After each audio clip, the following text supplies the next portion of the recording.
please tell me about your book and why you've come upon our bus today? I've come on your bus to talk about Sleepless Nights, which is my book telling the story of Sir Lucas, who is King Arthur's butler.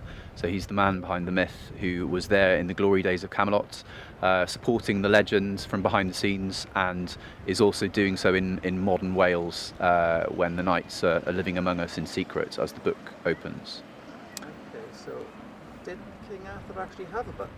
Yes, he did have a butler. Yeah, which was one of the inspirations for the story came from reading the original Arthurian tales, or the what we have as original Arthurian tales, and so yeah, King Arthur did have a butler called Sir Lucan in those stories, which was changed to Sir Lucas in later versions of the story. And yeah, he was with King Arthur when King Arthur died, and that was one of the parts of the story that inspired my reworking of it.